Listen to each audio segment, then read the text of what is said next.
जय श्री कृष्ण।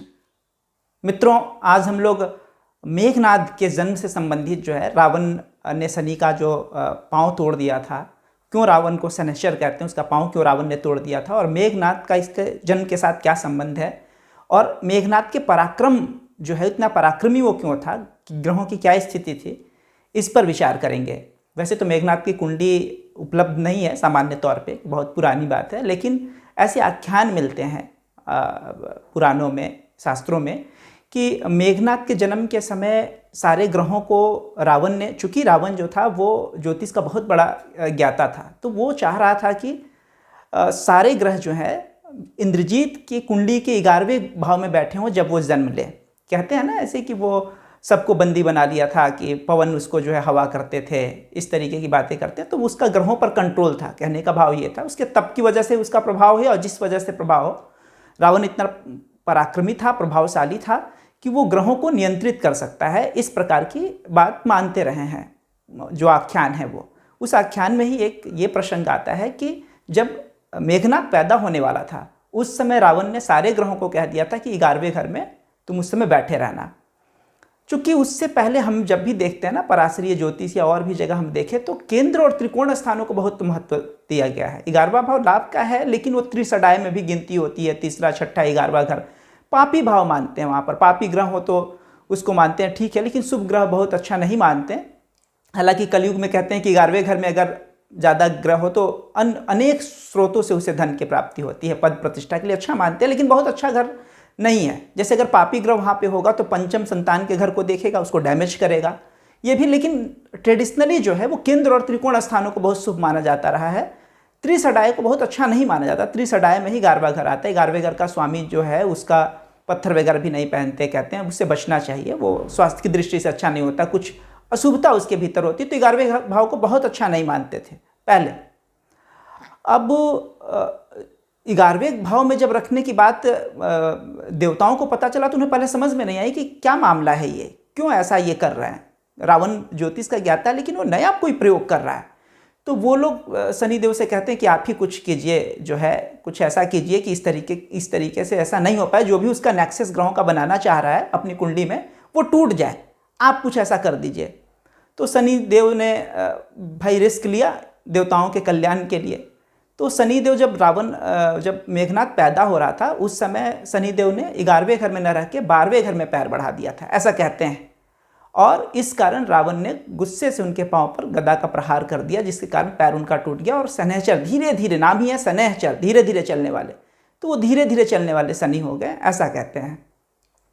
कुछ लोग कहते हैं उन्हें बांध के रखे हुए थे, जहाँ से बार बार शनि की दृष्टि पड़ती थी रावण के ऊपर। गुस्से में उसने उनको बांध दिया था किसी जगह पे, और उस राजमहल में किसी जगह जहाँ से शनि को नीचा दिखाने के लिए ज़मीन पर रखे हुए थे, तो वहाँ से शनि की दृष्टि रावण पर पड़ती थी, जिसकी वजह से रावण का पतन हो गया मेघनाद के आने के बाद, और आगे चल के धीरे धीरे पतन हो गया। अब 11वां घर से क्या संबंध है मेघनाद का? मेघनाद की कुंडली क्यों 11वें घर में रखा था?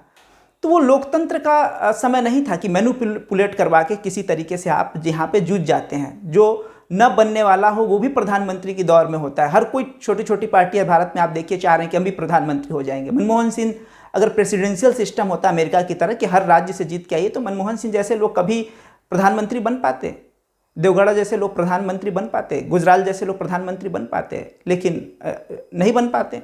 लेकिन यहाँ पर सिस्टम चल गया। राजतंत्र में ये नहीं है। राजतंत्र में जब तक राजा सशक्त है, जब तक नेतृत्व सशक्त है, तब तक ही सब कुछ है। जैसे नेतृत्व खत्म होगा कहानी खत्म हो जाएगी। युद्ध में भी जीत, जैसे हेमू की आंख में तीर लगी, ऐसा थोड़ी है कि जो हेमू लगातार जीत रहा था वो हेमू की सेना अचानक कमजोर हो गई थी, नहीं। जैसे हेमू को तीर लगी उसके बाद हाहाकार मच गया, सेना फिर हार गई। तो राजा के ऊपर ही सब कुछ है। इसीलिए कुंडली भी पहले देखते थे, राज ज्योतिषी होते थे, राजाओं की कुंडली। इनकी भाषा भी देखेंगे तो लगता है कि कोई भी अच्छे योग हो, गजकेसरी योग हो, कुछ भी, तो कहेंगे हजारों आपके जो है गाड़ी घोड़ा इस तरीके की चीज़ें होंगी जो राजाओं के लिए नॉर्मली, तो उसको हम लोग के सामान्य मनुष्यों के परिप्रेक्ष्य में समझना पड़ता है। प्राय ये राजाओं के लिए था कि कब हमको युद्ध करना है, कब नहीं करना है, उसी दृष्टि से बनी हुई थी। तो राजतंत्र में जब तक पराक्रम है, जब तक जीत रहे हैं, तभी तक सब कुछ है। जैसे ही हारे उसके बाद कहानी खत्म हो जाएगी। तो पराक्रमी पुत्र चाहता था जो जीतने वाला हो। 11वां घर लाभ का है। लाभ केवल धन ही नहीं, कुछ भी संतान प्राप्त करना हो, पत्नी प्राप्त करना हो, यश प्राप्त करना हो, पद प्राप्त करना हो, छीनना हो, झपटना हो, उसके लिए 11वां घर बहुत ही स्ट्रांग चाहिए। और जब सारे ग्रह 11वें घर में होंगे तो स्वाभाविक है तीसरा पराक्रम के घर का स्वामी भी 11वें घर में होगा, और तीसरा छठा 11वें में अगर पापी ग्रह हो तो फाइटिंग टेंडेंसी देते हैं, युद्ध में के लिए वो जो है काफ़ी अच्छा होता है, और वो युद्ध का ही समय था, सामने से लड़ना है। और इसीलिए हम देखते हैं कि उसका असली नाम तो मेघनाथ था, घननाथ भी कहते हैं, मेघनाथ कहते हैं, लेकिन इंद्र को परास्त कर देने की वजह से, पिता की तरह ही पराक्रमी, इंद्र को परास्त कर देने की वजह से उसका नाम इंद्रजीत पड़ा। तो ये उसका पराक्रम है। जब वो कुंभकर्ण के मरने के बाद युद्ध में आता है तो बिल्कुल घमासान मचा के रख देता है भगवान राम की सेना में। भगवान राम और लक्ष्मण को जो है शेषनाग में बांध देता है, और दूसरे दिन अगर सूर्योदय तक अगर शेषनाग का परिमार्जन न हो तो फिर अनर्थ हो जाता। तो उसके लिए हनुमान जी गरुड़ को लेके आए। उसके नेक्स्ट डे फिर रावण पे लक्ष्मण पे शक्ति का प्रहार कर देता है, और उसके लिए फिर सुषेण वैद्य को लेकर आते हैं, और संजीवनी बूटी राम, वो सब आप लोग जानते हैं कि हनुमान जी के कारण और संजीवनी बूटी के कारण लक्ष्मण के प्राण बच पाते हैं। उसके बाद लक्ष्मण ही वैसे प्रतापी थे जो इसका संहार कर पाते हैं। तो ये मेघनाथ ने अपने तप से बहुत सारी चीज़ें प्राप्त कर रखी थी। इंद्रजीत को जब उसने बस कर ली, वही 11वें घर में ग्रहों के संकेंद्रण के कारण वो इतना पराक्रमी हो गया था। और जब वो इंद्रजीत को बांध दिया था उस समय ब्रह्मा जी के कहने पे उसे छोड़ तो दिया, तो ब्रह्मा जी ने कहा कुछ वर मांग लो। तो उसने कहा कि मुझे जो है कोई, सभी प्राय देवता अमरत्व का वरदान मांगना चाहते कि मुझे अमर हो जाए। तो इन्होंने कहा कि अमरत्व तो नहीं प्राप्त होगी, लेकिन जब तुम युद्ध यज्ञ कर रहे होगे अपनी कुल देवी का, माँ प्रत्यांगिरा का, निकुंभला लोग कहते थे, माँ प्रत्यांगिरा का यज्ञ चल रहा होगा तुम्हारे युद्ध के समय, उसमें त्रिदेव भी तुमको, ब्रह्मा विष्णु महेश भी नहीं हरा सकते। और उसने अपने तप से तीनों चीज़ प्राप्त कर लिए थे, ब्रह्मास्त्र, पशुपतास्त्र, वैष्णवास्त्र, जो दुर्लभ है, किसी किसी के पास ये रहा है। आज तक के योद्धाओं की गिनती में कुछ कुछ लोगों के पास ये रहा है जो इसके पास थे, बहुत बड़ा पराक्रमी योद्धा। तो 11वें घर के प्रभाव से ही वो सब कुछ हो पाया है। और युद्ध में भी उधर जब माँ प्रत्यांगिरा, मतलब साधना में भी प्राप्ति करवा रहा है 11वां घर जो उसका है। तो वो साधना में भी जब तक चल रहा था माँ निकुंभरा को, तो विभीषण ने बता दिया गुप्त स्थान की किस जगह पर यज्ञ चल रहा है, तो उसको जाके ध्वंस किया गया, तब जाके इसका संहार हो पाया, नहीं तो नहीं हो पाता। ऐसा था। और ईश्वर की लीला देखी कि ब्रह्मा जी वरदान तो दे रहे हैं कि त्रिदेवों से भी नहीं मारो जाओगे, लेकिन उसके बावजूद जानते हैं कि निपटा दिए जाएंगे, ये ईश्वर जो चाहेंगे वो कर देंगे। यही दैवी लीला ईश्वर का। लेकिन शनि के 12वें घर की वजह से प्रभाव से क्या हुआ कि अल्पायु हो गया। अगर 11वें में शनि भी होता तो उसकी दृष्टि अष्टम भाव पे आती, जो आयु का भाव है, लेकिन वो 12वें घर में चला गया। हानि का भाव है 12वां घर, 11वां घर प्राप्ति का है, 12वां हानि का है। तो इतना तपस्वी सब कुछ होने के बाद, इतने पराक्रमी होने के बाद भी खुद हमेशा जो है युवराज ही रह गया। वो कभी राज सिंहासन पर स्वयं नहीं बैठ पाया, मतलब शनि की कृपा नहीं हुई। और दूसरी बात, शनि अगर 12वें घर में हो तो संतान के लिए अच्छा नहीं मानते हैं। ऐसा दक्षिण भारत के भी कुछ सूत्र हैं जो केवल शनि से ही कहते हैं कि शनि अगर 12वें में है, कोई भी लग्न हो, इसको अच्छा नहीं मानते। शनि अगर 12वें में है तो ये संतान, उसकी दशा अंतरदशा में संतान से संबंधित कष्ट जरूर होती है, संतान की मृत्यु या किसी प्रकार का इस प्रकार का कष्ट जो होती है, या हेल्थ इश्यूज आए, कुछ भी उसकी समस्या आती है।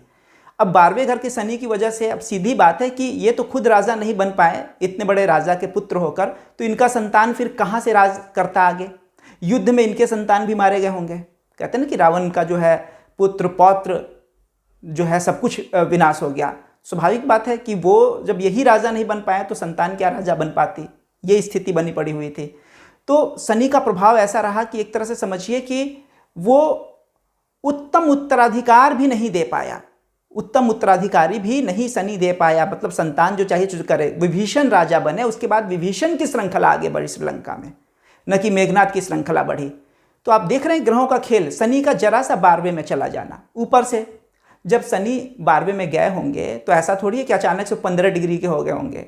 जस्ट एंट्री किया होगा ना, पहले तो ये दिखाया होगा ना कि मैं भी 11वें में खड़ा हूँ, जन्म के समय कूद गए, यही भाव होगा ना कि भाई थोड़ा सा आगे निकल गए। तो 0 डिग्री के भी होंगे, तो अब 0 डिग्री का ग्रह भी बहुत अच्छा नहीं मानता है। 0 डिग्री 29-30 डिग्री ग्रह को कहते हैं कि सारे राज्यों को अकेले ही नष्ट करने में सक्षम होता है। हालांकि यहाँ पर भी कलयुग में 0 डिग्री 29 डिग्री के ग्रह वाले बड़ा ही पराक्रम दिखा रहे हैं। मोदी जी के साथ 3-4 ग्रह 0 या 29 डिग्री के आसपास हैं। तो कलयुग में और लोकतंत्र की बात ही अलग है। यहाँ दूसरी किस्म का सिस्टम चाहिए, डायरेक्ट फाइट नहीं है यहाँ पर। यहाँ मैनिपुलेशन है, चीज़ों को हैंडल करने का तरीका है, स्किल है, चालाकी है, चतुराई है। वहाँ सीधे फाइट था और तप था, तप और फाइट उस जगह था, वहां वो मार खा गया कहीं ना कहीं इंद्रजीत। तो 11वें घर में ग्रहों के केंद्रन के कारण पराक्रम और शनि की 12वें में स्थिति के कारण पुत्र सहित खुद भी राज नहीं भोग पाया। कितनी बड़ी बात, इतना बड़ा योद्धा, इतना पराक्रमी योद्धा, इतना बड़ा पिता भक्त जो था, उसके बावजूद वो जो है खुद राज्य से वंचित रह गया और अपनी पूरी पीढ़ी का नाश उसकी आगे की पीढ़ी कर ही नहीं पाई। किया कौन राज? विभीषण किए, जो संत भगवान ने उन्हें वचन दिया था कि हम आपको राजा बनाएंगे।